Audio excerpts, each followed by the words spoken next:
abubuwan da za ki haɗa domin ya wanke miki mara, kina fama da ɗaurewar mara. Akwai bambanci da ɗaurewar mara da ciwon mara. Marar ki za ta ɗaure, ki dinga jin yawan kasala, ki dinga jin yanayin jikinki ba daɗi ko da yaushe, riƙewar baya, ciwon gaɓoɓi, kullum kina lanjara ba abin nan.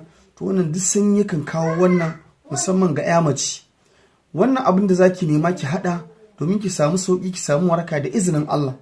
Abu na farko ki nemo kurkum, abu na biyu ki nemo kankana, abu na uku ki nemo tafarnuwa, abu na hudu ki nemo kanumfari, abu na biyar ki nemo citta. Ki haɗa wa'innan abubuwa ki tafasa su. Idan kika tafasa su, ki tace ki sha kofi ɗaya da safe, kofi ɗaya da rana, kofi ɗaya da daddare, tsawon sati 2. Wannan in Allah ya yarda da izinin Allah za ki samu sauƙi, za ki samu waraka. Ku yi 'yan uwa sharing ɗin wannan bidiyon domin su ma su gani su amfana. Don neman ƙarin bayani ko tambaya 08067989338.